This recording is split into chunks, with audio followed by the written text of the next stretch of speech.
Hello दोस्तों, नमस्कार। बात करेंगे भारतीय इतिहास से संबंधित कुछ महत्वपूर्ण संबंधित प्रश्न, महत्वपूर्ण जो प्रीवियस ईयर के क्वेश्चन हैं, जो परीक्षा में बार बार पूछे जाते हैं, रिपीट होते हैं। ये वीडियो आपको कैसा लग रहा है आप कमेंट करके जरूर बताइए वीडियो लास्ट में। अगर टेलीग्राम चैनल से ज्वाइन होना चाहते हैं, लिंक डिस्क्रिप्शन में आप ज्वाइन चाहते हैं, पीडीएफ मिल जाएगी। चलते हैं पहले क्वेश्चन की तरफ। पहला क्वेश्चन है, निम्नलिखित में से किसने स्वराज पार्टी की शुरुआत की। यहाँ पूछ रहा है स्वराज पार्टी की शुरुआत किसने की थी। ऑप्शन नंबर इसमें सी सही है। CR दास और मोतीलाल नेहरू ने स्वराज पार्टी की शुरुआत की थी। स्वराज पार्टी की स्थापना कांग्रेस के खिलाफ स्वराज पार्टी के रूप में हुई थी। कांग्रेस के खिलाफ की गई थी, स्वराज पार्टी के रूप में हुई थी स्थापना। यह एक राजनीतिक पार्टी थी जिसका गठन 1923 ईस्वी में राष्ट्रीय कांग्रेस के दिसंबर 1922 में वार्षिक सम्मेलन के बाद हुआ था। क्या हुआ था? दिसंबर 1922 में वार्षिक सम्मेलन के बाद हुआ था राष्ट्रीय कांग्रेस के खिलाफ। CR दास और मोतीलाल नेहरू ने स्वराज पार्टी के संस्थापक थे। कौन थे? CR दास और मोतीलाल नेहरू स्वराज पार्टी के संस्थापक थे। नेक्स्ट है, 9 अगस्त 1942 को शुरू होने वाले भारत छोड़ो आंदोलन के अलावा स्वतंत्रता सेनानियों को अन्य कौन सी सनसनीखेज कार्रवाई 9 अगस्त को की गई थी। यहाँ पे क्या पूछ रहा है? जो 9 अगस्त 1942 को भारत छोड़ो आंदोलन हुआ था, इसके अलावा 9 अगस्त को और कौन सी सनसनीखेज वो खबर थी? काकोरी ट्रेन डकैती। कौन सी थी? काकोरी ट्रेन डकैती। ऑप्शन नंबर डी करेक्ट है। कब हुई थी ये देखते हैं।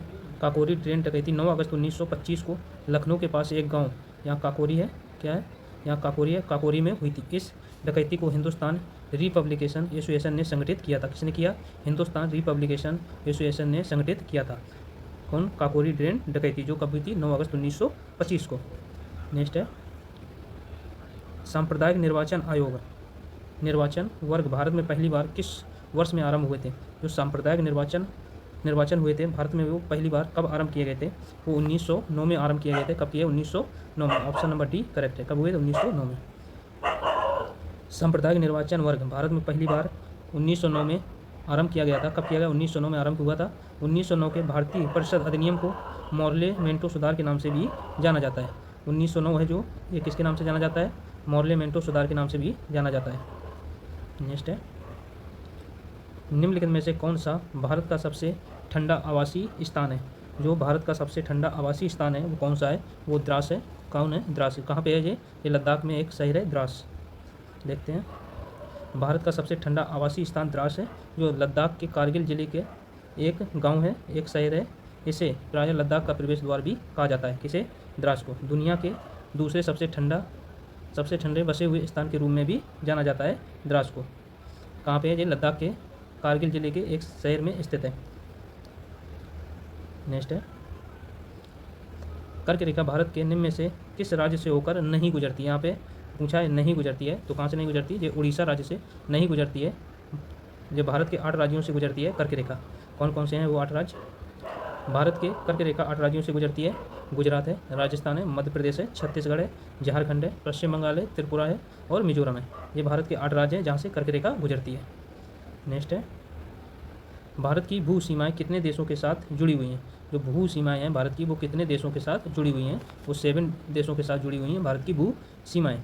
कौन कौन से हैं? बांग्लादेश है, चीन है, पाकिस्तान है, नेपाल है, म्यांमार है, भूटान है और अफगानिस्तान। ये 7 देश हैं जो पड़ोसी देशों के साथ सीमा बनाता है भारत। नेक्स्ट है, कितने भारतीय राज्यों की सीमाएं नेपाल से जुड़ी हुई हैं। नेपाल से कितने भारतीय राज्य हैं जो जुड़े हुए हैं? वो कितने हैं? जो 5 राज्य हैं। वो कौन कौन से हैं? ऑप्शन नंबर इसमें डी करेक्ट है। 5 राज्य हैं। कौन कौन से राज्य हैं? 5 भारतीय राज्य हैं। उत्तराखंड है, उत्तर प्रदेश है, बिहार है, पश्चिम बंगाल है और सिक्किम। ये भारत के 5 राज्य हैं जो सीमा, भारतीय राज्यों की सीमा नेपाल से जुड़ी हुई है। ये कितने हैं? 5 राज्य। कौन कौन से हैं? उत्तराखंड है, उत्तर प्रदेश है, बिहार है, पश्चिम बंगाल और सिक्किम। ये नेपाल से सीमाएं जुड़ी हुई हैं। भारत की सीमा 7 देशों से लगती है। कौन कौन से? पाकिस्तान है, चीन है, नेपाल है, भूटान है, बांग्लादेश, अफगानिस्तान और म्यांमार। ये 7 देशों से लगी हुई है भारत की सीमा। नेक्स्ट है, पाकिस्तान से जुड़े भारत के राज्य कौन से हैं? गुजरात है, राजस्थान है, पंजाब है, जम्मू कश्मीर है और लद्दाख। ये पाकिस्तान से जुड़े राज्य हैं भारत के। अब चीन से जुड़े भारत के राज्य लद्दाख है, हिमाचल प्रदेश है, उत्तराखंड है, सिक्किम है और अरुणाचल प्रदेश है। ये भारत के चीन से जुड़े राज्य हैं। नेक्स्ट है, भूटान से जुड़े भारत के राज्य असम है, अरुणाचल प्रदेश है, पश्चिम बंगाल है और सिक्किम। ये भारत के 4 राज्य हैं जो भूटान से जुड़े हुए हैं। नेक्स्ट है बांग्लादेश से जुड़े भारत के राज्य हैं पश्चिम बंगाल, आसाम, मेघालय, त्रिपुरा और मिजोरम। ये कितने हैं? 5 राज्य हैं जो बांग्लादेश से जुड़े हुए हैं भारत के राज्य। नेक्स्ट है म्यांमार से जुड़े भारत के राज्य कौन से हैं? अरुणाचल प्रदेश है, मणिपुर है और मिजोरम है और नागालैंड है। ये 4 राज्य हैं जो म्यांमार से जुड़े भारत के राज्य हैं। नेक्स्ट है भारत देश का दक्षिणतम बिंदु कौन सा है? जो भारत देश का दक्षिणतम बिंदु है वो कौन सा है? वो इंदिरा पॉइंट है, भारत का दक्षिणतम पॉइंट है। ऑप्शन नंबर सी करेक्ट है। कौन सा है? इंदिरा पॉइंट। भारत का सबसे बड़ा दक्षिणतम बिंदु इंदिरा पॉइंट है जो निकोबार द्वीप समूह में स्थित है। कहाँ इंदिरा पॉइंट कहाँ स्थित है? निकोबार द्वीप समूह में स्थित है इंदिरा पॉइंट। नेक्स्ट है कौन सा जलडमरू मध्य भारत और श्रीलंका को अलग करता है? जो भारत और श्रीलंका को अलग करता है वो कौन सा जलडमरू मध्य है? वो पाक जलडमरू मध्य है जो भारत और श्रीलंका को अलग करता है। भारत और श्रीलंका को अलग करती है जलडमरू मध्य जल संधि पानी के ऐसे सक्रिय मार्ग को कहते हैं जो 2 बड़े पानी समूह को जोड़ता है। इसे पानी समूह को जोड़ता है। नेक्स्ट है आंध्र प्रदेश की एक तटीय सीमा से जुड़ी है। किससे जुड़ी हुई है? वो बंगाल की खाड़ी से जुड़ी हुई है। आंध्र प्रदेश की एक तटीय सीमा है जो बंगाल की खाड़ी से जुड़ी हुई है। नेक्स्ट है आंध्र प्रदेश राज्य भारत के पूर्वी तट पर स्थित है जिसकी तटीय सीमा बंगाल की खाड़ी से लगती है। कहाँ से लगती है? तटीय सीमा बंगाल की खाड़ी से लगती है आंध्र प्रदेश की। नेक्स्ट है भारत का सबसे लंबा समुद्र तट इनमें से एक शहर स्थित है। वो कौन सा है? वो चेन्नई शहर स्थित है। तो भारत का सबसे लंबा समुद्री तट है इनमें से एक शहर स्थित है वो चेन्नई है। भारत का सबसे लंबा समुद्री तट तमिलनाडु के राज्य चेन्नई शहर में स्थित है मरीना बीच। किस नाम से जाना जाता है? वो बीच मरीना बीच के नाम से जाना जाता है। नेक्स्ट है इनमें से किस भारतीय राज्य की सीमा अरब सागर से जुड़ी हुई है?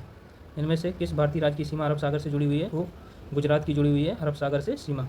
भारतीय राज्य गुजरात राज्य की तट रेखा सर्वाधिक लंबी है। किसकी? गुजरात की जो तट रेखा है ये सबसे लंबी है भारत की। तट रेखा सर्वाधिक लंबी है गुजरात की। नेक्स्ट है पानीपत की तीसरी लड़ाई किन के बीच लड़ी गई थी?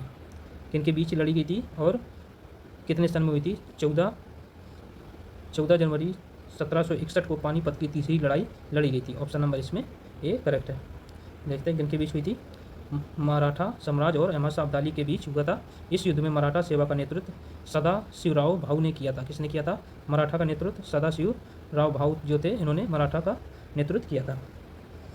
नेक्स्ट है बनारस में हिंदू कॉलेज की स्थापना किसने की थी? जो बनारस में हिंदू कॉलेज की स्थापना की गई थी वो कितने सन में हुई थी? वो 1791 में हुई थी। कब हुई? 1791 में। ऑप्शन नंबर सी करेक्ट है। किसने की थी? प्राचीन संस्कृत ग्रंथ के अध्ययन को प्रोत्साहित करने के लिए 1791 में बनारस में हिंदू कॉलेज की स्थापना हुई थी। कब हुई? 1791 में बनारस हिंदू विश्वविद्यालय की स्थापना हुई थी। नेक्स्ट है भारत में सिपाही विद्रोह की शुरुआत कहाँ हुई थी? जो सिपाही विद्रोह हुआ था भारत में वो कहाँ हुआ था? वो मेरठ में शुरुआत हुई थी। कहाँ से हुई? मेरठ से। ऑप्शन नंबर डी करेक्ट है। नेक्स्ट है भारत में सिपाही विद्रोह की शुरुआत 10 मई यहाँ पे 10 मई है 10 मई 1857 ईस्वी को मेरठ शहर से हुई थी। भारत में प्रत्येक 10 मई को क्रांति दिवस के रूप में मनाया जाता है। कब? 10 मई को क्रांति दिवस के रूप में मनाया जाता है। नेक्स्ट है प्रार्थना समाज के संस्थापक निम्न में से कौन है? जिन्होंने प्रार्थना समाज की स्थापना की वो कौन है? आत्माराम पांडुरंग है जिन्होंने प्रार्थना समाज की स्थापना की थी। ऑप्शन नंबर सी करेक्ट है। नेक्स्ट है कब की? आत्माराम पांडुरंग ने धार्मिक और सामाजिक सुधारों के लिए पश्चिमी भारत में 1867 में प्रार्थना समाज की स्थापना की थी। किसने की? आत्माराम पांडुरंग ने। कब की? 1867 में। नेक्स्ट है दयानंद सरस्वती ने आर्य समाज की स्थापना की। किसकी? आर्य समाज की स्थापना किसने की? दयानंद सरस्वती ने। केशव चंद्र सेन ने भारतवर्ष में ब्रह्म समाज आदि समाज की स्थापना की। किसने? केशव चंद्र सेन ने। स्वामी विवेकानंद ने रामकृष्ण मिशन की स्थापना की। स्वामी विवेकानंद ने।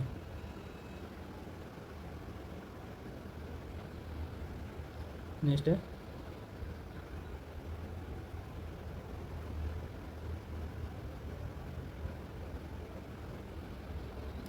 भारतीय राष्ट्रीय कांग्रेस की प्रथम महिला अध्यक्ष कौन थी? वो एनी बेसेंट थी। कौन थी? Annie Besant.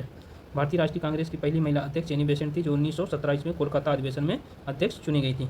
कहाँ अध्यक्ष चुनी गई? कोलकाता में। नेक्स्ट है जबकि सरोजिनी नायडू कांग्रेस की अध्यक्ष 1925 में कानपुर अधिवेशन में बनने वाली पहली भारतीय महिला थी। वो कानपुर से अधिवेशन में लड़ी थी। कानपुर से नियुक्त हुई थी। कांग्रेस की पहली महिला अध्यक्ष थी सरोजिनी नायडू।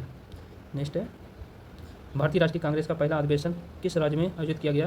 तो मुंबई राज्य में आयोजित किया गया था पहला अधिवेशन कांग्रेस का। भारतीय राष्ट्रीय कांग्रेस का पहला अधिवेशन 1885 ईस्वी में मुंबई में आयोजित हुआ था, जिसके अध्यक्ष भूमेन चंद बनर्जी थे। कौन थे? भूमेन चंद बनर्जी थे, जो पहले अध्यक्ष थे कांग्रेस के। नेक्स्ट है, महत्वपूर्ण अधिवेशन और अध्यक्षता।